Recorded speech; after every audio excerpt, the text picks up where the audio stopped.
Greetings, everyone, and welcome to America in Focus, powered by the Center Square. I'm Dan McCaleb, Chief Content Officer at Franklin News Foundation, publisher of the Center Square Newswire service. We are recording this on Friday, October 4th. Saturday marks exactly 1 month before the November 5th election, when voters will decide whether former President Donald Trump or Vice President Kamala Harris succeeds Joe Biden as president. The race remains tight both nationally and in key swing states ahead of the election. This week marked the first and only debate between the vice presidential candidates, Ohio U.S. Senator J.D. Vance running with Trump and Minnesota Governor Tim Walz running with Harris. Joining me to discuss this is Casey Harper, Washington, D.C. Bureau Chief for the Center Square. Casey, you covered the debate for the Center Square. What are your top takeaways? Yeah, I mean, it was a big win for Senator J.D. Vance, Trump's running mate, right up until the last moment when he sort of was doing his home run lap and he tripped a little bit before touching home plate. I mean, it's, the first question is, do vice presidential debates matter? Are there some undecided swing voter, a couple in Pennsylvania watching the TV this week, really being influenced by this debate? And, I've seen a lot of analysis, a lot of writing that's skeptical of that, but I actually think it does make a difference because, for instance, Harris and Walz have made their whole campaign about the vibes, the joy campaign, low on details, high on joy and good vibes. And the VP debate definitely changed the vibes of the race. I mean, Vance, who is previously being constantly critiqued as weird and super extreme, just this weird, extreme right winger, he seemed like a very normal, well-spoken, eloquent guy. I mean, he may have come off as almost like too eloquent to some people, but he didn't come off as that weird or guy in your basement or guy you don't want to talk to at the grocery store. So I think he did a lot. And the favorability ratings after the race showed that he did a lot for his own personal brand that repaired it. Except for that, question at the end about January 6th, he pretty much dominated Walz, and everyone, and a lot of Democrats admitted that. Now, will it significantly move the needle? No, but the thing is, Dan, as you alluded to, these races have razor thin margins right now. I mean, we're talking the key swing states are within the margin of error. Pennsylvania, Wisconsin, Michigan. These states are Arizona, within the margin of error polling, and so they're legitimately toss-ups. If we had the election today, we do not know who would win. And so, swinging a few thousand or a few, tens of thousands of voters with a good debate performance could make the difference.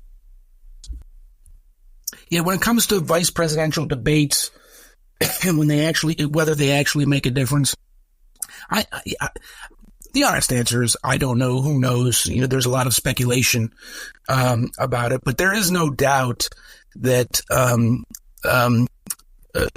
J.D. Vance dominated most of this debate, as you said, until the very end. One of the interesting things, that Tim Walz was asked about his claims that he was, in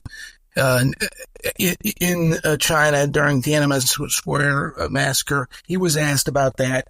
He called himself, what did he call himself? Knucklehead. A knucklehead. That's right.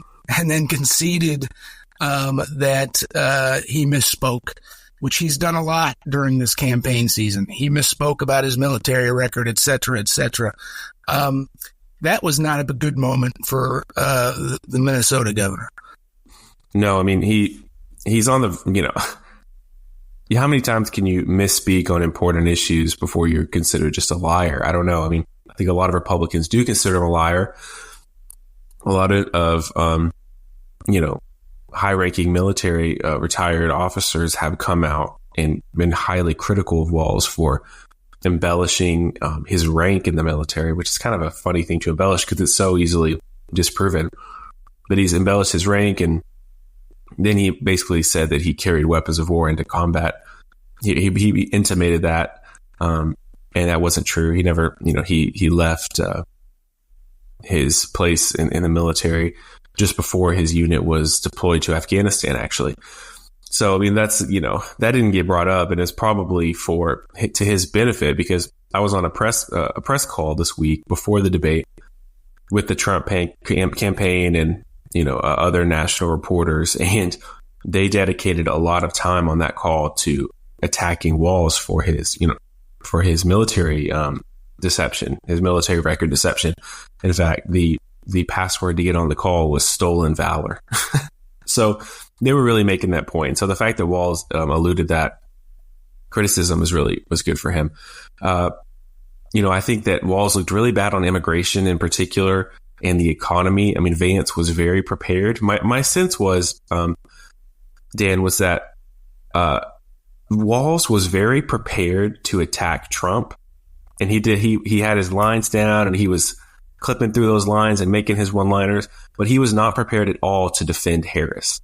So he got his lines in against Trump, and then Vance had prepared defenses for Trump, and then Vance would turn and attack Kamala Harris's record, and Walz just had no answer for it. And so I think that maybe was the missed opportunity in their preparation is Walz was not able to play defense for Harris. I mean, the attacks on Trump, there's plenty to be found, and they've been repeated in the media and by Democrats for a long time.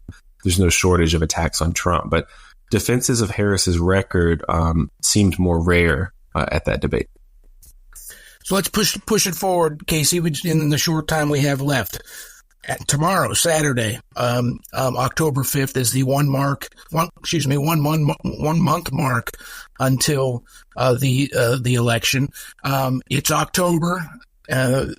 In past election cycles, you've heard of these October surprises, the potential for October surprises that could swing a tight race such as this. And this is a very tight race, according to most polls, including the Real Clear polling average of all polls. What potentially could swing this race one way or the other? Yeah, I mean, it's so interesting that it's, as I said, it's razor thin margins. Something will swing it. I mean, we have a couple of things happening right now. The dock workers, strike that closed down the ports on the east and the Gulf Coast has been tentatively reached an agreement. So, I mean, that is a huge liability removed for Harris. And that was going to be potentially campaign ending for her as prices continued to rise and she continued to take fire on it being unable to reach a deal. But so far, they were able to get it, Biden or whoever got under the table. Now, if that deal falls through, it could be catastrophic for Harris. It would need to fall through pretty quickly so that the prices would have time to rise. Another one, Dan, is if there is some kind of major escalation in the Middle East, I think it has a real chance to be an October surprise for Harris as well. Of course, that's escalating. If there's something nuclear that happens in October, if there is something that entangles the United States in another foreign Middle East war where people are talking about putting troops on the ground, it changes the calculus because voters are now asking a new question. They're not asking, what do I think about abortion rights or what do I think about democracy or the economy or immigration? They're asking, who do I trust to handle this war in the Middle East? And I'm not sure, we really don't know who fares better on that question, Trump or Harris. Thank you for joining us today, Casey. Listeners over the next month plus can keep all up with all election-related news at thecentersquare.com.